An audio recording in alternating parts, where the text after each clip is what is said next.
To start our speakers up here for today's victory rally, the Alamo Cenotaph, after the Texas Historical Commission told the city of San Antonio, which is Ron Nirenberg, the mayor, and the District 1 City Councilman Roberto Trevino, as well as little Georgie P.P. Bush, that monument ain't going nowhere. Not one inch. So, before we get this thing started off, we have a song, a special song that we want to dedicate to the former Alamo CEO. I call him Dougie Boy, Mr. Douglas McDonald. For those of y'all that don't know Douglas McDonald, he was brought down here from up north from Ohio to be the Alamo CEO, and he made $2,000 of your taxpayer money each and every day to come here and turn this Alamo into a Disneyland theme park, basically. Whenever I first met old Dougie Boy, we were at a city council meeting, and I kept wondering, who's this guy in this big designer suit that was up there? And you know, and we figured out finally that he was the new Alamo CEO. And first thing that came to my mind is, boy, he doesn't fit in Texas. No. So it didn't take long though. About a year later, we started noticing old Dougie Boy bought him a pair of boots. He started coming to the city council with his boots on and all. You know, the type of boots that never seen any kind of dirt underneath them, or a little less cut than a caliber or anything like that. Yeah, I don't even think they probably saw a dance floor. But that being said, it wasn't but a couple of months after that, he showed up with a cowboy hat on Facebook on a picture that he took. And the first thing that went through my mind was, that's not a Stetson. The second thing is, why are you trying to look like us and act like us now? We still don't like you. So, anyway, I sent the lyrics of this next song that we're going to dedicate to him onto his Facebook page. And I was immediately banned from his Facebook page. It was in 2018 for this. So, we've got the cameras rolling here, and we're going to make sure that we email him a little copy of this, because we want Mr. Douglas McDonald to hear this song. So this is our dedicated song from TITFF to Douglas McDonald.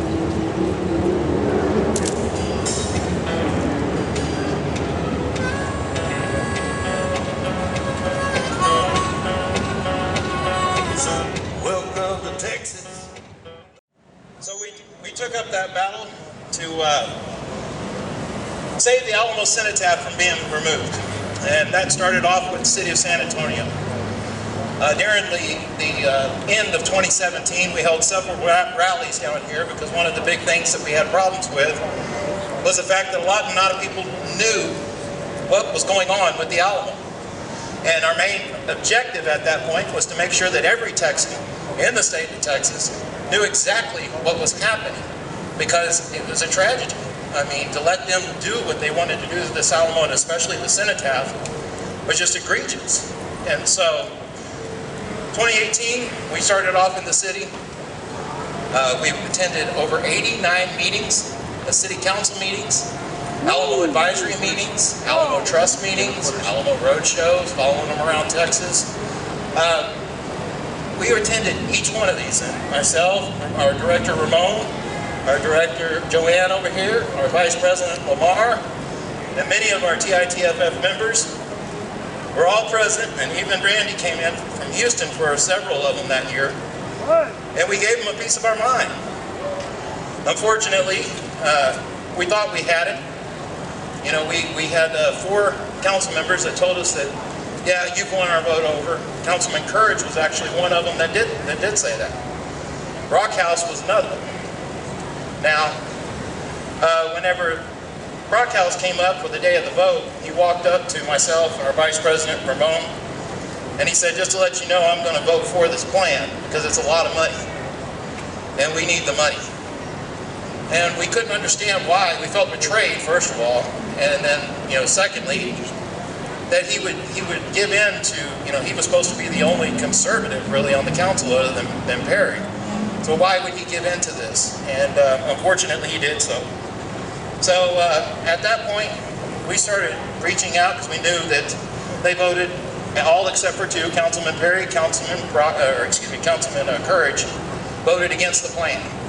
Councilman Courage even went as far as to offer an amendment to the actual bill that they were trying to pass on the Alamo and the Alamo Cenotaph to say, leave the Cenotaph in its place. Don't move it. And immediately, Trevino, you know, Tamale Boy, he threw a fit. And so he said, no, we'd have to start all over from scratch, you know, because this plan says we have to move the Cenotaph, and we're not going to do that and all this other. And they wouldn't allow that amendment to go through. So therefore, the vote came down, just 2 standing with us out of the 4 that said they would, and the rest of them voting against Texans. Not just TITFF, but all Texans. And so we then at that point moved on to the state and took our battle up, the Monument Protection Bill, as well as many other issues. And that's when our friend Doc Green came in. And those that don't know, Doc Green runs a great radio station, or radio show, the Amazing Doc Green Show. You can find him on Facebook, YouTube, etc. And he started passing it through the airways as well to try to help us out. And so Doc wanted to be here so bad today. He said it's just ridiculous. He's been out here so many times from Houston to help us fight this battle. We even invited him to the private meeting that was put up by Trevino and some of the engineers from the Alamo master plan. But he wasn't able to make the victory party. But Doc did have some work for you guys, and so we wanted to share this video that he made for you.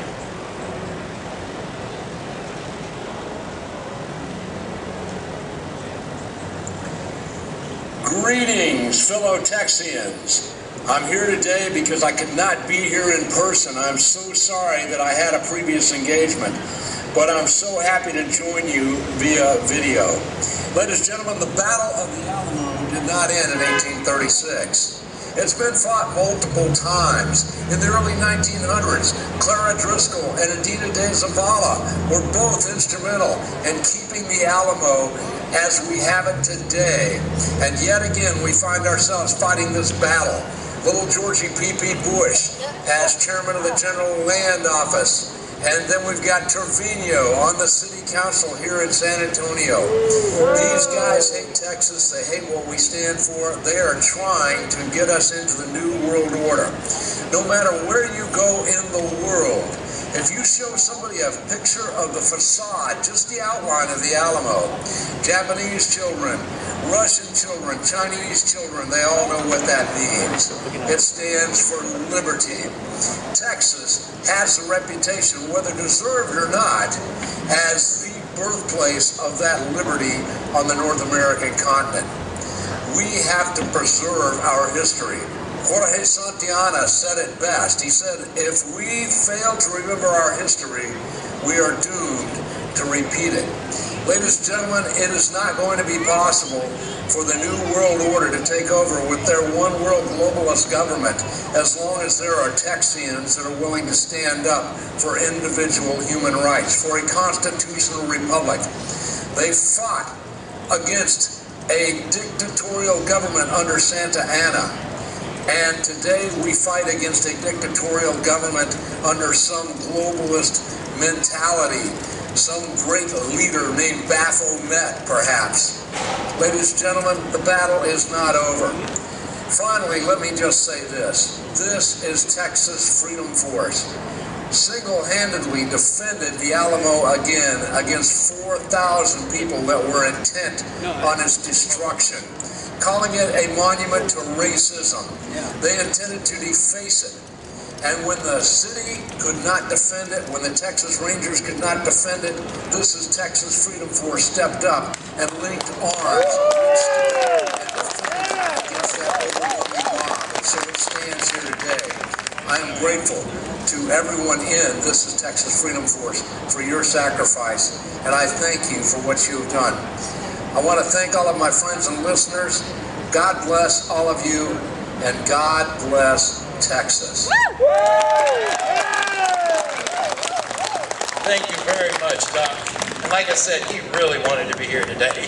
He booked a gig basically 2 days before we publicly announced that we were going to be here, and that was why he could not attend today. So let me get this over. Sorry, I can't live feed and speak at the same time here. I guess I could, but it wouldn't be that great. So our next individual couldn't be here as well. These two were the only two that couldn't make it today. We met this individual in 2018, and you can imagine after spending hundreds and hundreds of meetings sitting there listening to the same spiel from the city of San Antonio, from George P. Bush, from all the other ones. This guy got up there at the HDRC meeting, and he spoke about the Alamo, and it was the first time out of all the speeches that I've heard, which have been very, very passionate from a lot of Texans across the state. I was almost in tears by the time he got done. And this was Dr. Tim Westley, for those of y'all that do not know him. He recorded, unfortunately, his sister is getting married today, and he's walking her down the aisle in Louisiana. And so he wanted to be a part of this as well, so he sent you guys this message.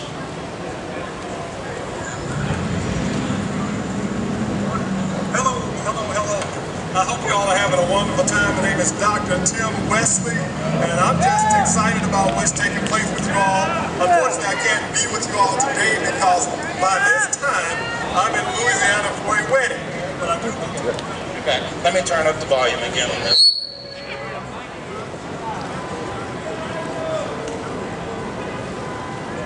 Let's see, testing. Check. Okay, I think this should make it louder here. Sorry,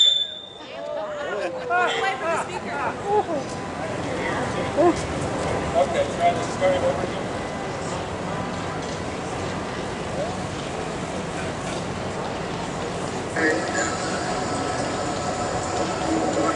Hello. I hope you all are having a wonderful time. My name is Dr. Tim Westley, and I'm just excited about what's taking place with you all. Unfortunately, I can't be with you all today because by this time, I'm in Louisiana for a wedding. But I do want to congratulate This is Texas Freedom Force on a job well done. I met these gentlemen, and Brandon, the president, met them a few months ago as I was speaking up on behalf of protecting the Cenotaph, and was able to connect with them afterwards, come and speak and talk about the protection of the Cenotaph, talk about the history as well of those brave men that fought to make sure that we were protecting the great state of Texas as it was going to become, as we know it is now today. And so I want to thank This is Texas Freedom Force. I want to thank them for their diligence, for their work, for their commitment. Even when it seems like they were against the odds, all odds were against them, they continued to fight. This is a class organization with some class acts when it comes down to leadership. And again, I want to congratulate them on this victory because if anyone knows what's been taking place with the Cenotaph for the last, not just the last several months, but for quite a while, then they know This is Texas Freedom Force has been involved. They've been boots on the ground. Now, we have a lot of people that sit on the sideline and talk about what they're going to do. You also have some people that will cheer after the fact. After the victory has been attained, then people will show up and they'll begin to clap and cheer and say, look at what we've done. But those were the ones that were silent. But you cannot say that about This is Texas Freedom Force. At no point were they silent. Even in the face of adversity during the pandemic, they were still present. Even when the Cenotaph had no protection from city leaders or city officials or city protection of any kind, they were present. When the threats came about, they were present. And not just for the Cenotaph, but for all monuments throughout the great state of Texas. And so for that, I want to congratulate them on this victory. It was hard fought. Remember, hard fought, great sacrifices. And Ramon, you all know Ramon. He's going to be with you all today. Ramon, you're somewhere out there, wave your hand to him. By this point, you know Ramon. Ramon took a lick, but he kept on ticking, just like the Energizer Bunny. He kept ticking. So I salute Ramon, and I salute This is Texas Freedom Force. I want to thank Brandon for allowing me an opportunity to go ahead and speak today, even though I couldn't physically be there. I'm with you guys. This is Texas Freedom Force. Continue to do the great work that you're doing. Continue to protect all monuments throughout the state of Texas. And remember, as we've said before and I've mentioned before, it's still history. May God bless you, may He be with you, may He bless the great state of Texas, and may He bless the United States of America. Once again, my name is Dr. Tim Westley. Find out more about me at timwesley.com. God bless.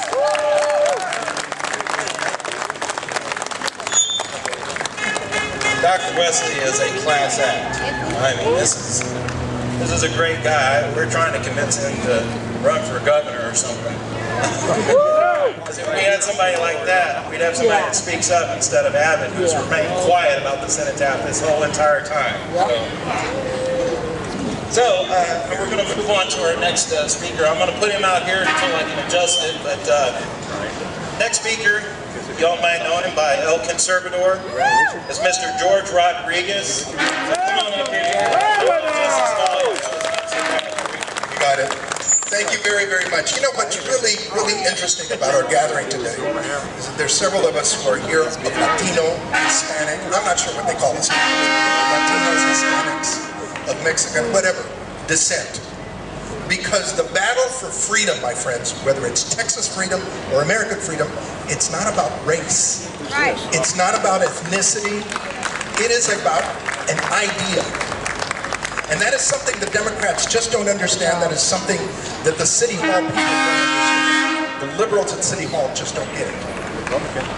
I am very, very proud of my Texas roots, and I'm proud as hell of the Alamo and its history. We are in a fight, my friends, still for the Alamo. Reason being, because now what they want to do is change the history. Since their defeat of the Cenotaph, my friends, since the defeat of the Cenotaph, there have been 6 different articles in the newspaper, the San Antonio, the liberal leftist San Antonio Express, regarding how terrible it is that the Cenotaph cannot be moved. And not only that, now they're talking about how they have got to expand the history of the Alamo to make it more inclusive.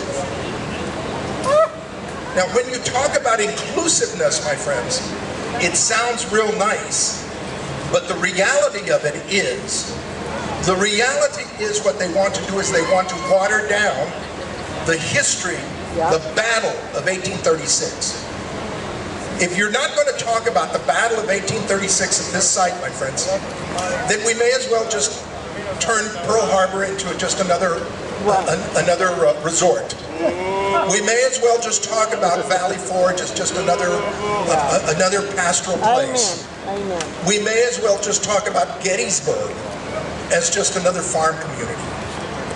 I mean, this is the stupidity, my friends, is that what they want to do is change our history so that they can change us. Now, I don't know how many of you have grandkids or kids that have gone through the Antifa schools nowadays, the public schools, but what they are doing constantly is teaching young people to be ashamed of being Americans or Texans. Constantly. And we've got to stop that. We've got to put a stop to that. More so than anything else, we have a media, not just the national media, not just the New York Times and the Washington Post. We have a media that continues constantly to berate, to destroy our history. We cannot do that anymore. We've got to push back in some form or fashion. We've got to draw a line to these reporters who were brainwashed, to the editors who were brainwashed, who think it's okay to attack being American, being Christian, being white.